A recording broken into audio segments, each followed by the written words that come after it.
ओम शांति। आज 25/1/2025 साकार बाबा के मधुर महावाक्यों का सार है। मीठे बच्चे, चुस्त स्टूडेंट बन अच्छे मार्क्स से पास होने का पुरुषार्थ करो। चुस्त स्टूडेंट बन अच्छे मार्क्स से पास होने का पुरुषार्थ करो। सुस्त स्टूडेंट नहीं बनना। सुस्त स्टूडेंट नहीं बनना। सुस्त वह जिन्हें सारा दिन मित्र संबंधी याद आते हैं। आज का प्रश्न है, संगम युग पर सबसे तकदीरवान किसको कहेंगे? संगम युग पर सबसे तकदीरवान किसको कहेंगे? बाबा ने उत्तर दिया, जिन्होंने अपना तन मन धन सब सफल किया है वह कर रहे हैं। जिन्होंने अपना तन मन धन सब सफल किया है वह कर रहे हैं, वो हैं तकदीरवान। कोई तो बहुत मनहूस होते फिर समझा जाता है तकदीर में नहीं है। समझते ही नहीं है कि विनाश सामने खड़ा है, कुछ तो कर लेवे।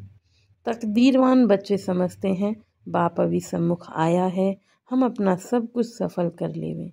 हिम्मत रख, अनेकों का भाग्य बनाने के निमित्त बन जाए। गीत है, तकदीर जगाकर आई हूँ नई दुनिया बसाने के लिए। ओम शांति।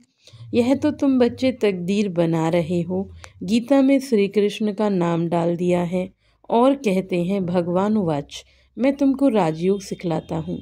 अब कृष्ण भगवानुवाच तो है नहीं, यह श्री कृष्ण तो एम ऑब्जेक्ट है।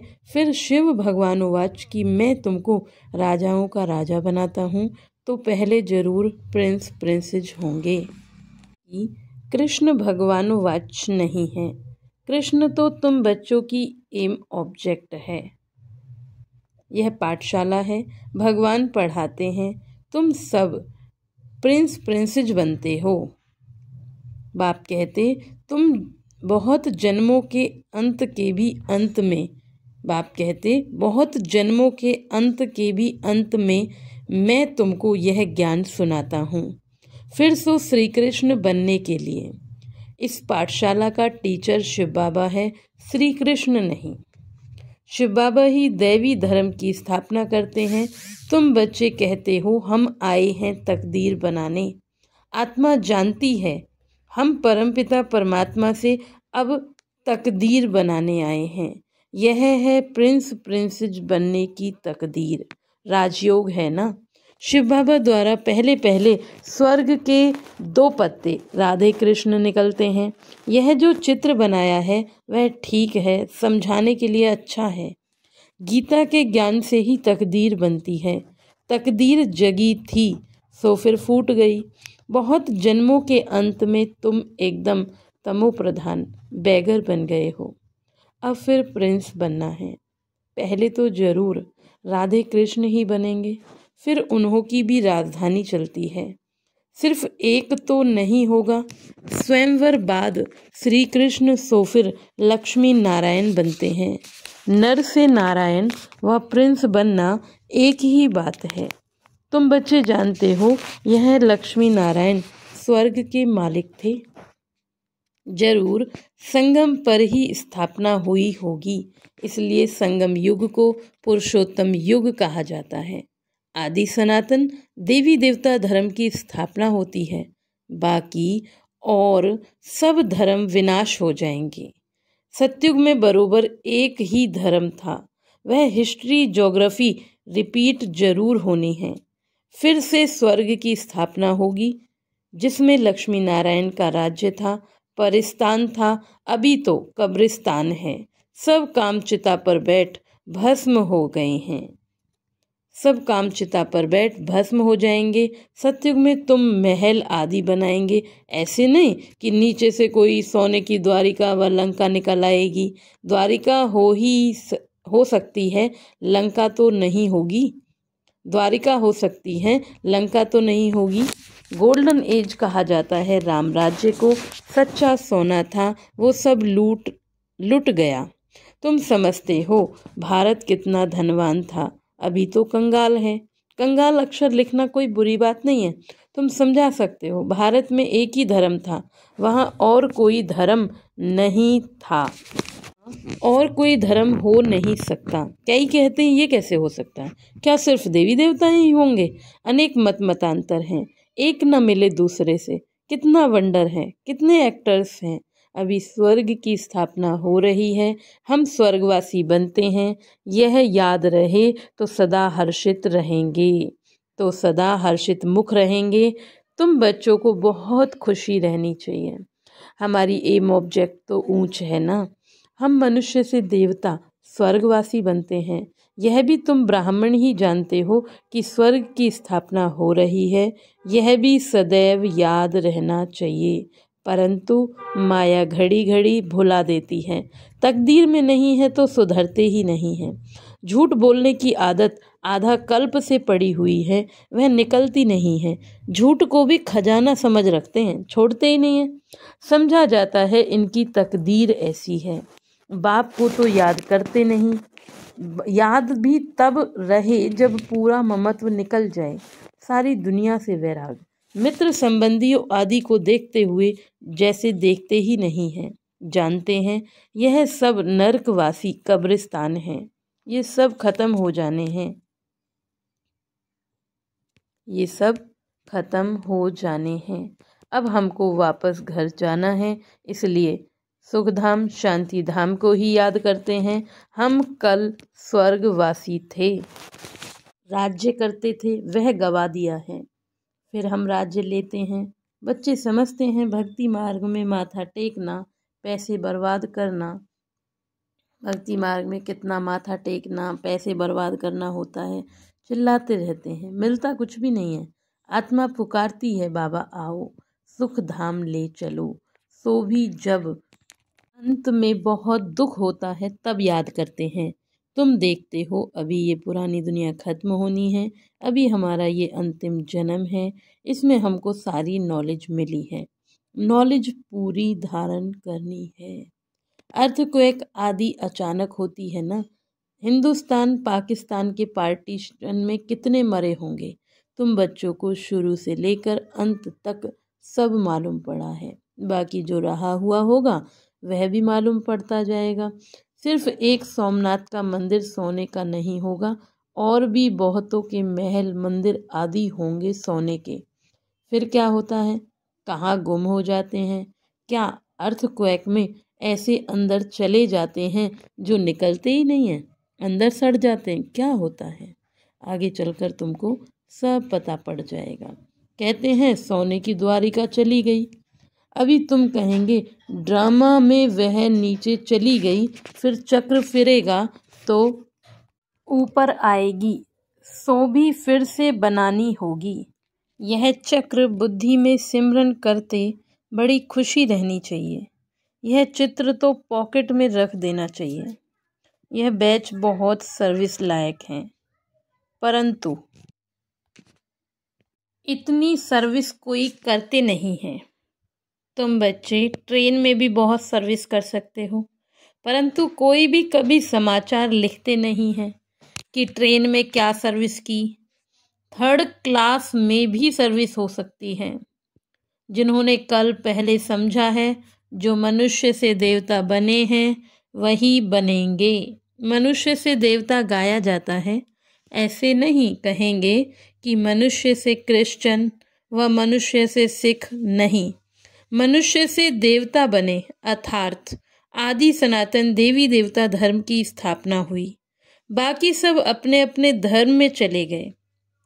झाड़ में दिखाया जाता है फलाने फलाने धर्म फिर कब स्थापन होंगे।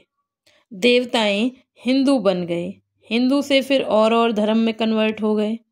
वह भी बहुत निकलेंगे जो अपने श्रेष्ठ धर्म कर्म को छोड़ दूसरे धर्मों में जाकर पड़े हैं, वह निकल आएंगे।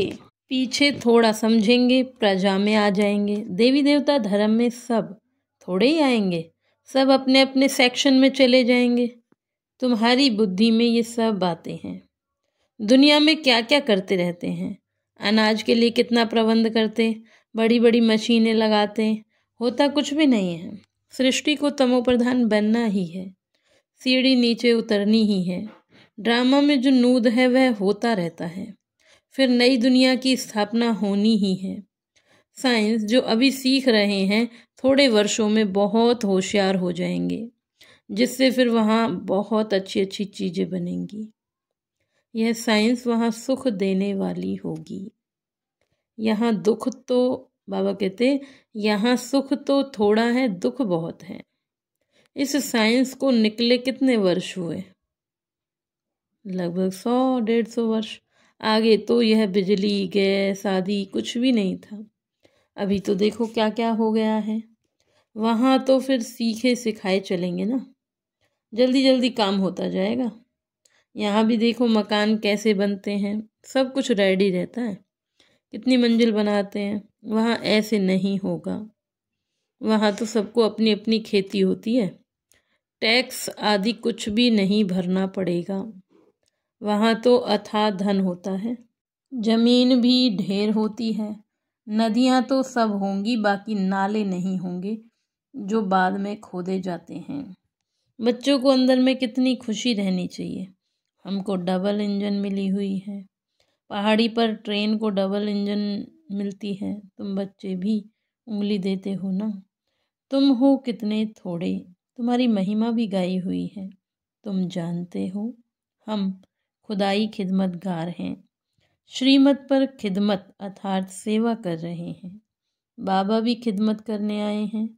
एक धर्म की स्थापना अनेक धर्मों का विनाश करा देते हैं। थोड़ा आगे चलकर देखेंगे बहुत हंगामे होंगे। अभी भी डर रहे हैं कहाँ लड़कर बॉम्ब्स ना चला दें। चिंगारी तो बहुत लगती रहती है, आपस में घड़ी घड़ी लड़ते रहते हैं। बच्चे जानते हैं पुरानी दुनिया खत्म होनी है, फिर हम अपने घर चले जाएंगे। अभी 84 का चक्र पूरा होता है, सब इकट्ठे चले जाएंगे। तुम्हारे में भी थोड़े हैं जिनको घड़ी घड़ी याद रहती है।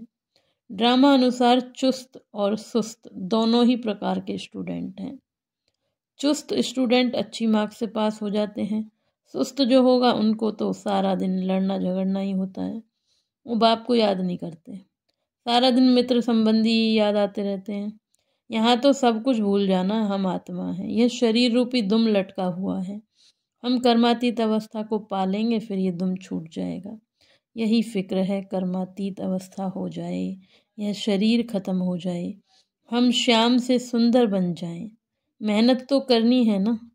प्रदर्शनी में भी देखो कितनी मेहनत करते हैं। महेंद्र भाई भोपाल में कितनी हिम्मत दिखाई है, अकेला कितनी मेहनत से प्रदर्शनी आदि करते हैं। मेहनत का फल भी तो निकलेगा ना। एक ने कितनी कमाल की है, कितनों का कल्याण किया है, मित्र संबंधी आदि की मदद से ही कितना काम किया है, कमाल है। मित्र संबंधी को समझाते हैं यह पैसा आदि सब इस कार्य में लगाओ, रखकर क्या करेंगे। सेंटर भी खोला, कितनों का भाग्य बनाया है। ऐसे 5-7 निकलें तो कितनी सर्विस हो जाए। कोई कोई तो बहुत मनूस होते हैं, फिर समझा जाता तकदीर में नहीं है। समझते नहीं विनाश सामने खड़ा है, कुछ तो कर लें। अभी मनुष्य जो दान पुण्य करेंगे, ईश्वर अर्थ कुछ भी नहीं मिलेगा। ईश्वर तो अभी आया है स्वर्ग की बादशाही देने। दान पुण्य करने वालों को कुछ भी मिलेगा नहीं। संगम पर जिन्होंने अपना तन मन धन सब सफल किया है, वह कर रहे हैं, वह है तकदीरवान। परंतु तकदीर में नहीं है तो समझते ही नहीं। तुम समझते हो वह भी ब्राह्मण, हम भी ब्राह्मण। हम हैं प्रजापिता ब्रह्मा, कुमार कुमारियाँ, इतने ढेर ब्राह्मण। वह हैं कुख वंशावली, तुम हो मुख वंशावली। शिव जयंती संगम पर होती है। अब स्वर्ग बनाने के लिए बाप मंत्र देते हैं, मन मना भव। मुझे याद करो तो तुम पवित्र बन पवित्र दुनिया का मालिक बन जाएंगे। ऐसी युक्ति से पर्चे छपाने चाहिए।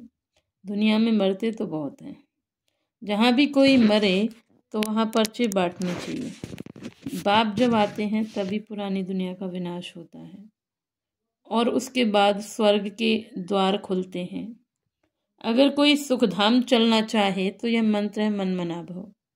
ऐसा रसीला छपा हुआ पर्चा सबके पास हो। शमशान में भी बांट सकते हैं। बच्चों को सर्विस का शौक चाहिए।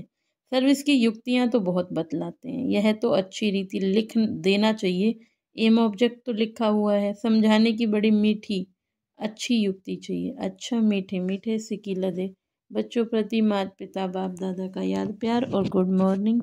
रूहानी बाप की रूहानी बच्चों को नमस्ते। हम रूहानी बच्चों की रूहानी बाप को नमस्ते नमस्ते। मीठे बाबा, प्यारे बाबा, शुक्रिया बाबा, शुक्रिया। धारणा के लिए मुख्य सार। पहली पॉइंट है, कर्मातीत अवस्था को प्राप्त करने के लिए इस शरीर रूपी दुम को भूल जाना है। कर्मातीत अवस्था को प्राप्त करने के लिए इस शरीर रूपी दुम को भूल जाना है। एक बाप के सिवाय और कोई मित्र संबंधी याद ना आए, यह मेहनत करना है। सेकंड पॉइंट है, श्रीमत पर खुदाई खिदमतगार बनना है। तन मन धन सब सफल कर ऊंची तकदीर बनानी है। आज का वरदान है, कर्म भोग रूपी परिस्थिति की आकर्षण को भी समाप्त करने वाले संपूर्ण नष्टो मोहा भव। कर्म भोग रूपी परिस्थिति की आकर्षण को भी समाप्त करने वाले संपूर्ण नष्टो मोहा भव। अभी तक प्रकृति द्वारा बनी हुई परिस्थितियां अवस्था को अपनी तरफ कुछ ना कुछ आकर्षित करती हैं। सबसे ज़्यादा अपनी देही के हिसाब किताब रहे हुए कर्म भोग के रूप में आने वाली परिस्थितियां अपनी तरफ आकर्षित करती हैं। जब यह भी आकर्षण समाप्त हो जाए तब कहेंगे संपूर्ण नष्टो मोहा। कोई भी देह की व देह की दुनिया की परिस्थिति स्थिति को हिला नहीं सके, यही संपूर्ण स्टेज है। जब ऐसी स्टेज तक पहुंच जाएंगे तब सेकंड में अपने मास्टर सर्वशक्तिवान रूप में सहज स्थित हो सकेंगे। स्लोगन है आज का, पवित्रता का व्रत सबसे श्रेष्ठ सत्यनारायण का व्रत है। पवित्रता का व्रत सबसे श्रेष्ठ सत्यनारायण का व्रत है। इसमें ही अति इंद्रिय सुख समाया हुआ है। अपनी शक्तिशाली मनसा द्वारा सकाश देने की सेवा करो। मनसा सेवा बेहद की सेवा है। जितना आप मनसा से वाणी से स्वयं सैंपल बनेंगे तो सैंपल को देखकर स्वतः ही आकर्षित होंगे। कोई भी स्थूल कार्य करते हुए मनसा द्वारा वाइब्रेशन फैलाने की सेवा करो। जैसे कोई बिजनेसमैन है तो स्वप्न में भी अपना बिजनेस देखता है, ऐसे आपका काम है विश्व कल्याण करना। यही आपका ऑक्यूपेशन है। इस ऑक्यूपेशन को स्मृति में रख सदा सेवा में बिजी रहो। ओम शांति।